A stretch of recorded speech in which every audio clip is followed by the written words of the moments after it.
제가 평생 동안 목사로 살았으니까 예수님에 대해서는 어느 정도 안다고 말을 해야 되지 않습니까?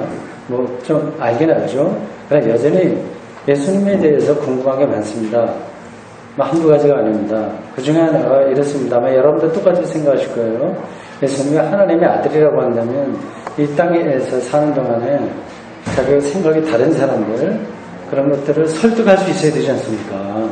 사람들이 마음을 다 헤아리실 텐데, 그러면 설득해서 자기 편으로, 쉽게 얘기해서 자기 편으로 끌어들인다거나 아니면 강력한 카리스마를 통해서 굴복시켜야 되지 않습니까? 근데 예수님은 3년 동안 어떤 대상하고 계속해서 충돌했어요. 유대 지도자들입니다. 이 유대 지도자들, 잘 나가는 사람들이죠, 그 당시에. 지금으로 말하자면 뭐 법조인들, 대학 교수들, 그리고 목사, 종교 지도자들, 이런 통틀어서 다 유대교 지도자들이라고 할 수 있습니다. 바리새인, 서기관, 제사장, 뭐 이런 사람들이니까요. 근데 그런 사람들이 예수님을 3년 동안 계속 좀 싫어했습니다. 문제점을 많이 찾았어요. 그들의 눈에 예수님의 뭐가 문제였을까요? 여러 가지가 있겠습니다만, 뭐 이런 거죠. 기본적으로는 예수님이 이 율법을 절대화하지 않으셨잖아요. 여기 사람들은 자기가 좋아하는 거를 옆에 사람이 좋아하지 않으면 그 사람이 싫어지는 거예요. 그러니까 자기들이 절대적으로 생각했다 예수님이 율법을 어긴 건 아니지만 율법을 절대화하지 않으니까 좀 마음이 좀 통하지 않는 거. 요즘 식으로 코드가 좀 맞지 않는 거죠. 이제 그런 식으로 보니까 예수님이 하나님의 아들이라고 하는 걸 사칭했다, 이렇게 또 보이는 겁니다. 생각이 잠깐만 이렇게 발전해 가게 돼요. 이런 근본적인 문제만이 아니라 예수님의 삶의 태도까지 마음에 안 들어요. 뭐 우리나라 속담에도 그런 게 있죠. 뭐 보기 싫은 며느리 발 뒤꿈치도 뭐 이상하게 보인다거나 뭐 그런 비슷한 이야기입니다. 예수님의 삶의 태도가 이상한 게 보이는 거예요. 마태복음 11장 19절에 이렇게 나옵니다. 예수님이 이제 그런 분위기를 알고 제자들에게 한 이야기예요. 인자는 와서 먹고 마시며 말하기를, 사람들이 말하기를, 주로 유대교 지도자들입니다. 그리고 유대교 지도자들에 의해서 이렇게 세뇌에 당한 민중들 다 포함되죠.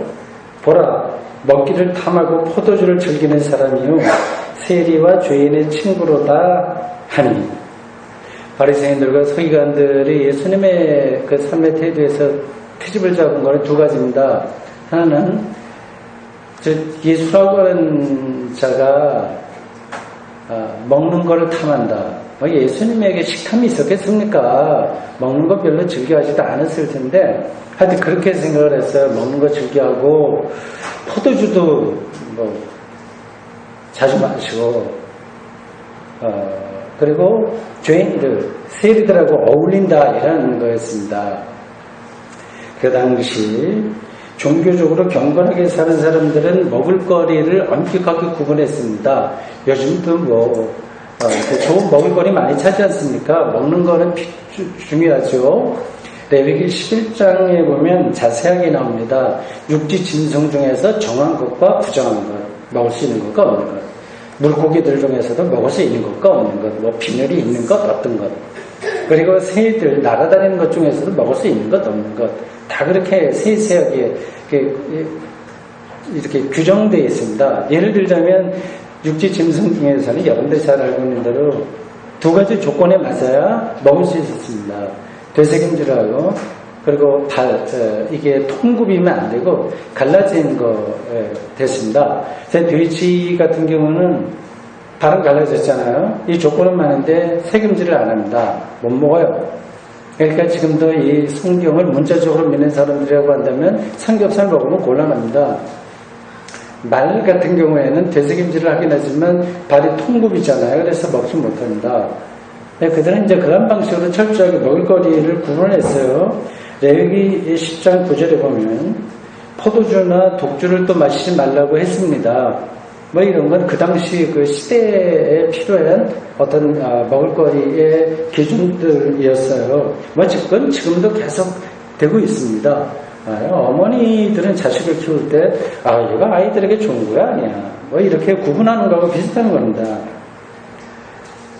근데 예수님은 이런 거를 이제 가리지 않으셨던 것 같아요. 근데 이방인들처럼 뭐 이거나 저거나 아무거나 먹은 건 아니었을 것이고요. 예수님이 포도주에 취해서 어디 뭐 나가 떨어졌다 그런 건 아니었겠지만 어쨌든 이 모든 기준이라고 하는 게 이제 자기들의 기준에 볼 때 거의 못 미치는 거예요. 예수님이.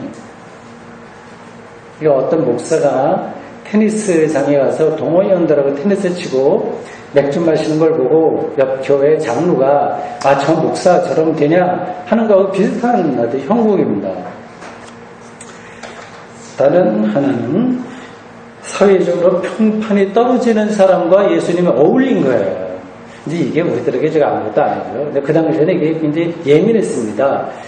여기 나온 사람들 보면 세리와 죄인이라고 했습니다. 세리는 그야말로 로마의 하수인처럼 이 세금에서 자기네 민족에 해를 끼치면서까지 자기들의 이득을 취하는 전형적인 문제가 많은 사람으로 낙인 찍힌 사람들이에요. 그러니까 죄인은 율법에 저촉되는 사람이었습니다. 사회적인 파렴치범이라든지 성매매 여자나 뭐 이런 사람들이 다 거기에 속했습니다. 예수님이 실제로 이런 사람들하고 친구처럼 지냈을 리가 없겠죠. 그러나 그걸 그렇게 구분하고 하지는 않았던 거는 맞는 것 같습니다. 간접적으로 그러한 흔적을 찾을 수 있어요. 예수님의 제자 중에 마태는 세리였다고 하고요. 그리고 예수님을 추종하던 여자 중에 어떤 여자는 몸을 파는 그런 여자도 있었습니다. 예수님이 율법을 잣대로 사람들을 대하지 않으셨다고 하는 것은 분명히 보입니다. 이걸 당시 유대교 지도자들은 용납할 수가 없었던 거죠. 오늘의 기준하고 다릅니다. 이런 걸 보고 유대교 지도자들을 친구들 저거 조금 인격적으로 어디 파탄된 거 아니야? 이렇게 생각하시면 곤란합니다. 공연히 상대방의 약점을 트집 잡아서 시비를 거는 그러한 사람들이 아닙니다. 존경받을 만한 사람들입니다. 아까 제가 예로 들었죠. 지금도 우리 사회에서 존경받을 만한 사람들 어떤 사람들입니까? 그렇게 생각하시면 돼요. 예수님을 향한 이 당시 유대교 지도자들의 이 비판의 기준은 율법이었습니다. 지금으로 말하자면 실정법이에요. 헌법과 여러 가지 법률 있지 않습니까? 그게 있어야 세상에 돌아가지 않습니까? 그걸 아주 강력하게 지키려고 노력하는 사람들이에요. 이해가 됩니다. 만약에 그런 기준이 없게 된다면 그 사회가 어떻게 되겠습니까? 오늘 여러분들이 차를 운전하고 오신 분들이 많이 있을 텐데요. 그 신호등 앞에 이 빨간불 몇 불이 밑에 그 약속이 있지 않습니까? 그런 게 다 율법인 겁니다. 빨간불에 가면 안 되잖아요. 근데 예외 조항을 주기 시작하면 이게 이 교통 체제가 무너지지 않습니까?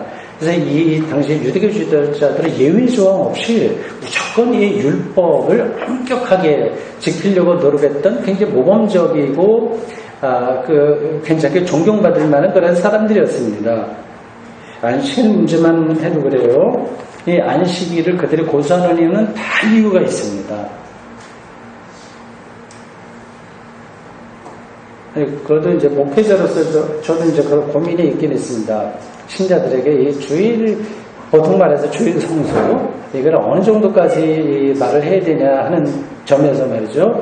우리 교회는 전혀 그런 이야기를 하지 않긴 하지만, 그게 이제 예외 조항, 뭐 이런 저런 거로 이제 흩어지기 시작하면 이제 끝이 없는 거예요. 오늘도 제가 차를 타고 오다가 이 문자가 이제 와서 이렇게 운전하다가 이제 하여튼 뭐 급한건가 싶어서 제가 열어봤습니다. 그랬더니 둘째 딸한테서 왔어요. 문자가. 오늘 교회 오기로 했는데 여차저차 사정 때문에 못 온다. 그러는 거예요. 제가 보기에는 그런 사정이 되지 못하는 것 같은데, 그래도 본인에게는 그게 절박한 거라서 어쩔 수 없다 생각을 알았다 그렇게 했습니다. 여기 안식일을 고수하는 그 유대인들이 이해는 돼요. 안식일에 병자 고치지 마. 근데 예수님은 고쳤거든요. 양쪽이 다 팽팽한 겁니다. 누가 옳고 그른 게 없어요. 사실 따지고 보면. 오히려 예수님보다도 그 유대 바리새인들의 주장이 더 합리적입니다. 환자 그 내일 고치면 되는데 왜 굳이 안식일이냐. 이 안식일이 가지고 있는 의미가 굉장히 깊거든요. 이렇게 충돌을 하는 거예요. 오늘날도 진보와 보수가 서로 합리적으로 이야기하면 충돌하면서 역사가 발전하고 있는 거하고 비슷합니다. 그러니까 이 유대인들, 지도자들을 이상한 사람들을 보면 안 됩니다. 굉장히 합리적이고 괜찮은 사람들이고 사회를 유지하려고 하는 보수적인 사람들인 거예요. 저는 그들을 인정합니다. 그들이 볼 때 예수님은 완전히 막가파식이에요, 사실은. 그래서 먹기를 좋아하고 포도주 마시고 그리고 세리와 죄인들 가까이 가면 안 될 그런 사람들을 가까이 가서 친구처럼 지낸다. 그런 소문을 퍼뜨렸습니다. 블랙리스트의 대상이 된 거예요.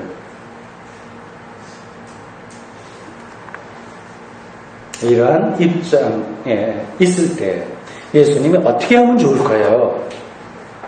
이렇게 생각할 수 있습니다. 예수님이 자기를 이해하지 못하는 유대교 지도자들 찾아가서 여차여차하다. 내가 뭐 먹기 좋아하고 술 마시는 걸 좋아해서가 아니라 하나님의 뜻을 같이 나누기 위해서 한 거다. 라든지 이렇게 저렇게 좀 타협하고 대화할 수 있지 않습니까? 그래서 오해받지 말아야 되잖아요. 그럼 문제가 좀 풀리고 그 갈등도 좀 줄어들고 뭐 그렇게 좋지 않습니까? 근데 예수는 그렇게 하지 않으셨습니다. 그래서 시도했다고 하더라도 아무 효과가 없었을 것입니다. 율법을 절대적으로 생각하는 사람하고 그렇지 않게 되는 아는 사람들하고 대화는 그 자리에서 맴돕니다. 성경을 문자적으로 읽는 사람하고 그렇지 않은 사람하고는 얘기를 해봐야 계속 거기서 맴돌고서 어떻게 협치 하나 되는 길은 좀 찾기 힘들어요. 예수님은 그들과의 대화를 성경 복음서에 보면 시도했다고 하는 말 한 번도 없어요. 했는지 안 했는지는 모르겠습니다. 아마 그런 시도 비슷한 것도 거의 나오지 않습니다. 그런 걸 볼 때 예수님은 자기가 처한 그 위치를 여러분들이 성경 복음서를 읽을 때 예수님을 너무 하나님의 아들이다 라고 하는 걸 전제해 놓고 보면 정말 예수님을 이해하기 힘듭니다. 그냥 사람으로 일단 생각을 하세요. 아주 입장이 곤란한 상태에서 예수님이 어떤 생각을 하셨을까? 나 같으면 어떻게 할 텐데 예수님이 왜 그렇게 하셨을까? 그걸 봐야 됩니다. 예수님은 자기를 해명하거나 그렇게 하지 않고 그냥 처한 위치에서 자기의 생각을 제자들에게 말했습니다.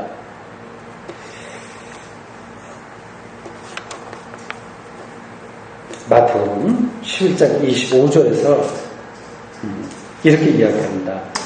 그때 예수께서 대답하여 이르시되 앞에서 말한 걸 다 배경으로 놓고 하는 이야기예요. 천재 주제이신 아버지여 이것을 하나님의 뜻이죠. 자기의 생각이죠. 그거를 지혜롭고 슬기 있는 자들에게는 숨기시고 어린아이들에게는 나타내심을 감사하나이다. 옳소이다. 이렇게 된 것이 아버지의 뜻이니이다. 여기서 지혜롭고 슬기 있는 사람들은 유대교 지도자들이에요. 잘난 사람들이에요. 나름대로 스펙도 있고 인정받을 만한 사람들이고 그런 사람들에 의해서 사회가 지탱되기도 합니다. 어린아이들은 세리와 죄인들이고요. 더 구체적으로 예수의 제자들입니다. 이런 표현들이 예수님이 하신 이런 표현들이 우리 기독교인들에게는 굉장히 은혜롭게 들리죠. 그러나 당시 사람들에게는 아무 설득력이 없었을 겁니다. 당시에는 지금도 비슷하지만 하나님의 뜻이 바리새인과 서기관들과 제사장들처럼 종교 전문가들의 권위에 속한다. 그게 일반적인 거였습니다. 요즘도 그렇잖아요. 목사, 신학교 교수, 학위 가진 사람 이런 사람들이 그래도 일반 신자들보다는 성경, 하나님들 그걸 더 잘한다 하는 것이 아주 일반적인 거 아니겠습니까? 도대체 예수님은 무엇을 근거로 해서 당시의 일반적인 생각과는 반대되는 말씀을 하신 걸까요?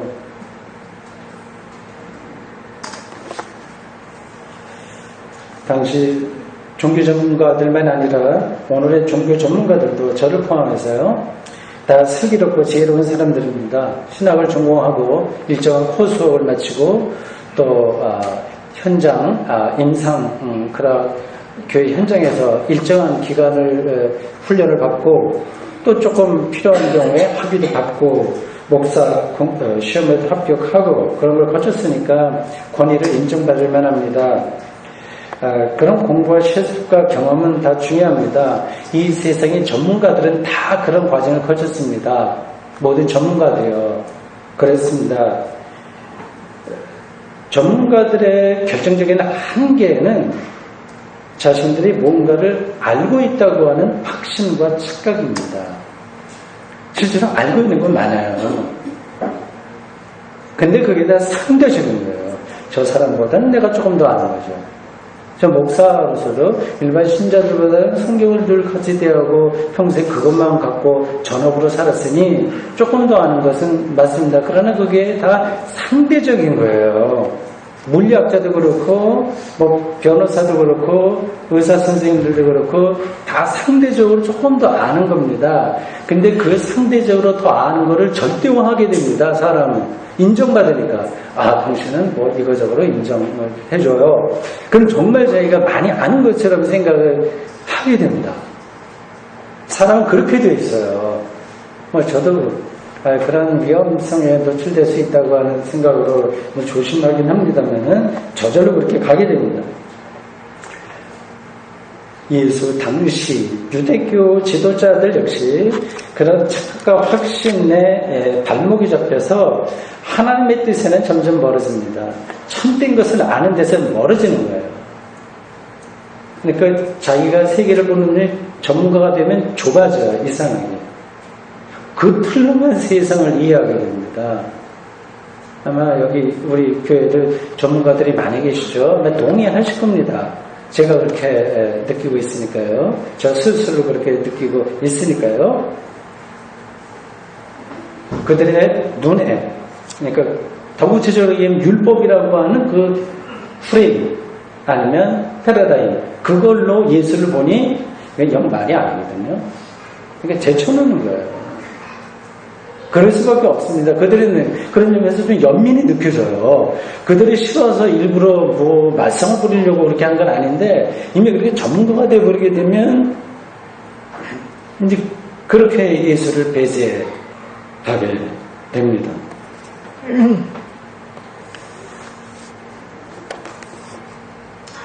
오늘날에도 예수를 잘 믿는다고 하는 기독교인들이 일종의 전문가예요. 일반 신자들도 평생 교회 다녔으니 전문가죠. 오히려 하나님의 뜻에서 더 멀리 떨어지는 방식으로 살아가고 있는 것은 아닐까요? 나름대로 합리적인 이유를 대지만 실제로는 종교 이기주의에 떨어지는 행동을 한국 기독교가 많이 한다는 데에서 이를 확인할 수 있습니다. 종교인 과세를 노골적으로 반대하고 동성애 문제로 어느 목사를 종교재판 열겠다 하고 친미 사대주의를 기독교 신앙의 본질인 양 주장하고 북한을 무조건 적대시하는 일들이 기독교 신앙의 이름으로 종종 주장됩니다. 작은 틈으로 세상을 보기 때문에 그렇게 되는 거예요. 이들에 반해서 예수님의 말씀에 따르면 어린아이들에게는 하나님이 자기를 나타내셨다고 합니다. 이 어린아이들 세일의 주인, 제자들, 이렇게 저렇게 사람들 앞에 내놓을 게 없는 사람들, 그래요. 이런 사람들에게 속에는 가난한 사람들, 사회에서 소외되는 사람들, 밑바닥 인생들도 다 포함됩니다. 이게 역설적인 거예요. 우리가 이러한 이야기를 성경에서 예수님 등에서 많이 읽으면서도 그 읽을 때는 그렇지 하면서 실제로는 다르게 살아요. 그 마태복음 앞으로 다시 좀 돌아가면 5장에 팔복이 나옵니다. 거기서 복이 있는 사람들 어떻다 쭉 나와요. 8가지 복에 대해서 얘기하는데 그 해당되는 사람들은 다 가난한 사람들, 우는 사람들, 의에 굶주린 사람들, 뭐 이런 사람들입니다. 5장 3절과 4절만 읽어보겠습니다. 심령이 가난한 자는 복이 있나니 그들이 위로를 받을 것이며 온유한 자는 복이 있나니 그들이 땅을 기업으로 받을 것이며 목사의 경우로 말한자면 아주 작은 교회를 하는 목사가 복이 있다는 뜻입니다. 아주 실질적으로 그렇다는 거예요. 이게 그냥 덕담이 아닙니다. 덕담이 아니라 아주 리얼한 거예요. 작은 교회를 하게 되면요, 우리 교회도 작은 교회에 속하겠죠. 하게 되면 목사가 목회에 대한 그 부담감이 많이 줄어들어요. 그럼 복이 있는 거죠, 그게. 근데 이걸 거꾸로 생각해서 마음껏 크게 하고 교회당 많이 크게 짓고 뭐 일 벌리고 그렇게 힘들어도 그렇게 하는 거, 사명이 있어서 하는 거, 이게 복이 있는 게 아닙니다. 돈이 많은 사람들도 다 짐이에요, 이게. 안 그러세요? 여기 혹시 그런 분이 있는지 모르겠습니다만 돈, 이게 짐이에요. 어떻게 보면 가족들, 가족도 짐일 수 있어요. 지식, 그것도 짐입니다. 그걸 갖다가 지켜야 되거든, 지식을. 내가 알고 있는 거 이거 손상받지 않으려고 얼마나 노력을 많이 합니까? 근데 그게 없으면 자유로운 거죠. 지킬 게 없으니까. 유대교 지도층 인사들은 율법 수행이라는 무거운 짐을 짊어지고 살았습니다. 그럴듯하게. 말은 그럴듯한데 속은 뭉그러지는 거죠. 자기만 그렇게 산 게 아니라 그 짐을 다른 사람들에게 지우려고 부단히 노력했습니다. 그렇게 사는 게 하나님의 뜻이고 그것이 지혜와 슬기라고 여겼습니다. 그런 사람들의 인생은 계속해서 무거운 짐을 억지로라도 지는 것이었습니다. 그러니 쉼이 없는 거죠.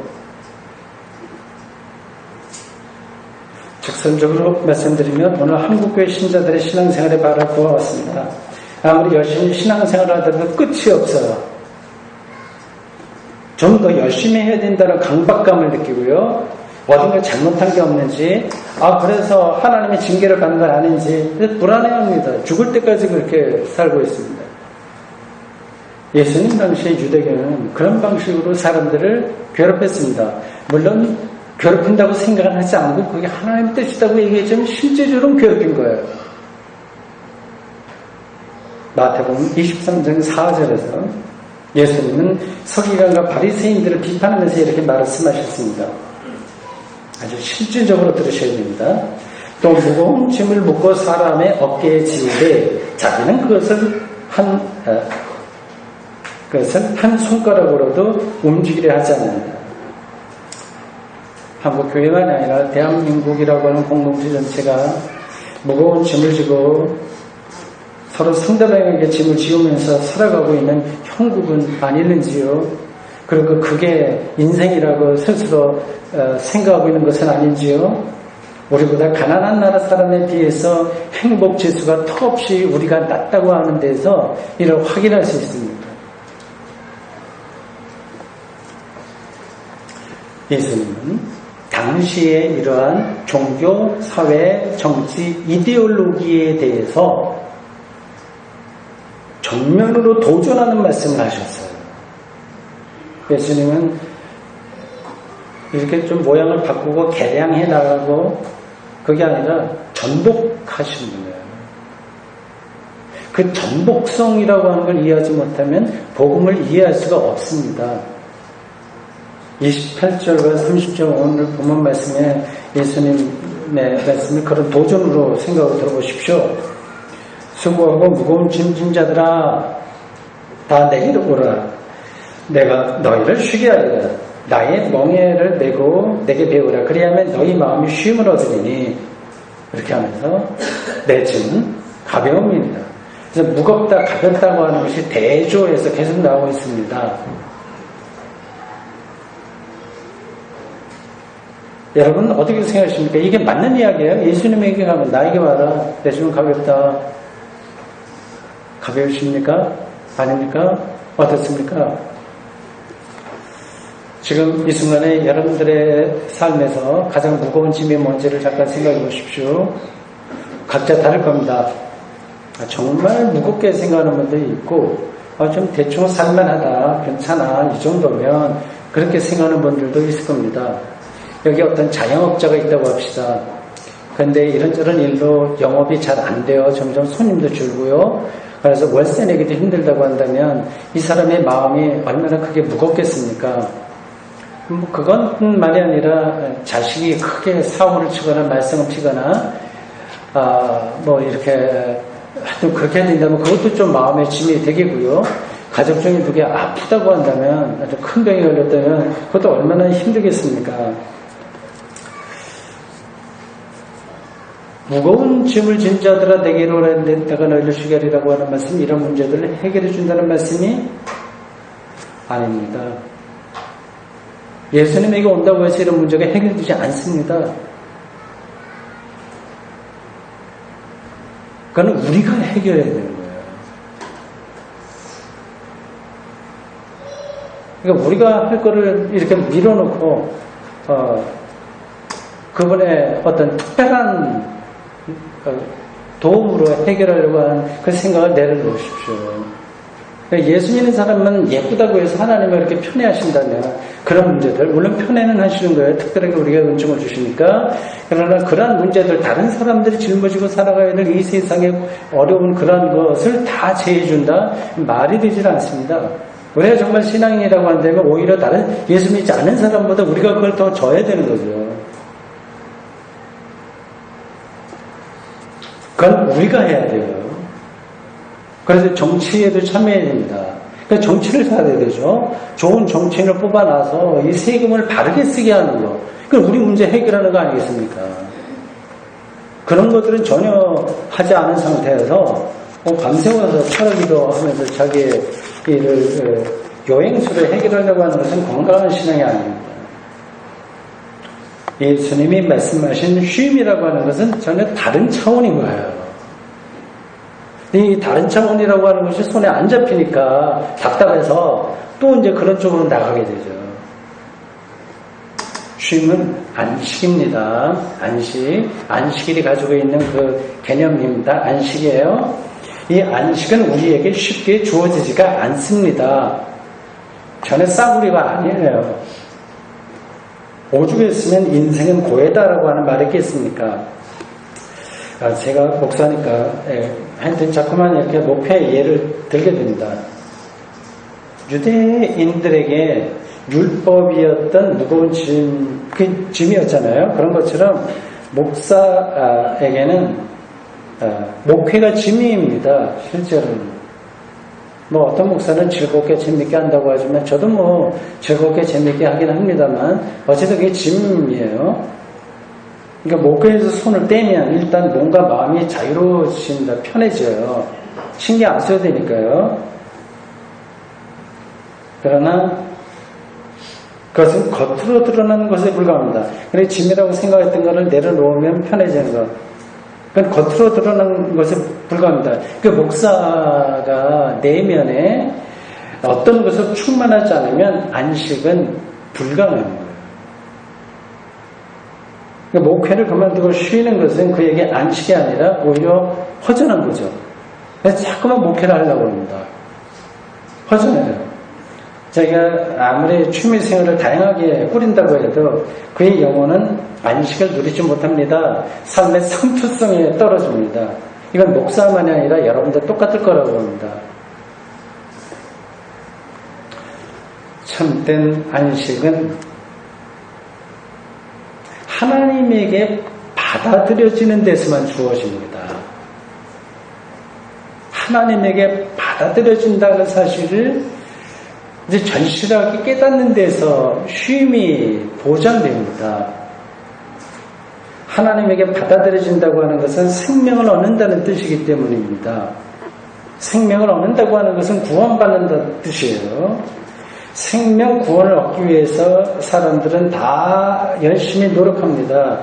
지금 사람들이 추구하는 모든 재미있는 것을 보면 답이 나와요. 자기를 이제 완성하려고 하는 거거든요. 그런 재미에 탐닉하면 그 대상은 이제 우상이 되는 거죠. 재밌게 사는 건 다 필요합니다. 근데 그것에 탐닉되면 그게 우상이 됩니다. 사람들을 혹하게 하는 우상은 다 필요한 것인데, 놀이한다. 제가 하는 테니스나 등등 다 그런 것들이 그런 대상인데요. 그런 것들은 우리에게 안식을 주는 게 아니라 휴식을 줄 뿐입니다. 안식과 휴식을 좀 구분할 수 있어야 돼. 휴식은 다 필요해요. 여러분들이 주말에 어디 휴식하고 뭐 이렇게 저렇게 당연히 필요합니다. 휴식은 무거운 짐을 잠시 내려놓는 것이지만 안식은 완전히 내려놓는 겁니다. 하나님에게 받아들일 때만, 즉 예수 그리스도와 하나가 될 때만 우리의 삶의 안식이 시작됩니다. 왜 그런지 설명을 더 듣고 싶으신가요? 짤막하게 정리하고 오늘 설교를 마치겠습니다. 예수님은 수고하고 무거운 짐진 자들아 다 내게로 오라 내가 너희를 쉬게 하리라 이렇게 말씀하셨습니다. 진지하게 들으십시오. 예수를 통해서 이 말씀에 근거하여 우리는 생명을 약속받았고 이미 그 생명 안에서 사는 겁니다. 그렇다면 이 세상에서의 삶을 무거운 짐으로 느끼지 않게 됩니다. 세상에서의 삶을 우리가 일반적으로 볼 때 짐으로 느끼는 것은 그것을 통해서 우리 스스로 생명을 완성하려고 하는 데 있습니다. 돈을 버는 것은 다 그게 완성하려고 하는 노력들이에요. 그게 짐이 되는 거예요. 어떤 그 방식으로 해서 자기를 완성하고 또 충족하려고 하는 노력들입니다. 그런데요, 그 생명을 이미 얻은 사람이라고 한다면 이미 얻은 사람이라고 한다면 그런 노력을 하지 않게 되는 거죠. 거기에 매달리지 않게 됩니다. 강요받지도 않습니다. 그러니까 무거운 짐으로부터 해방되는 겁니다. 그에게 인생은 어떤 상황이라고 하더라도 기쁨으로 가득합니다. 쉬운 예를 들면 비유적으로 이렇습니다. 어떤 입시생이 있다고 합시다. 대학교 입시생이요. 그 학생이 수시로 이미 자기가 원하는 대학에 합격해버렸어요.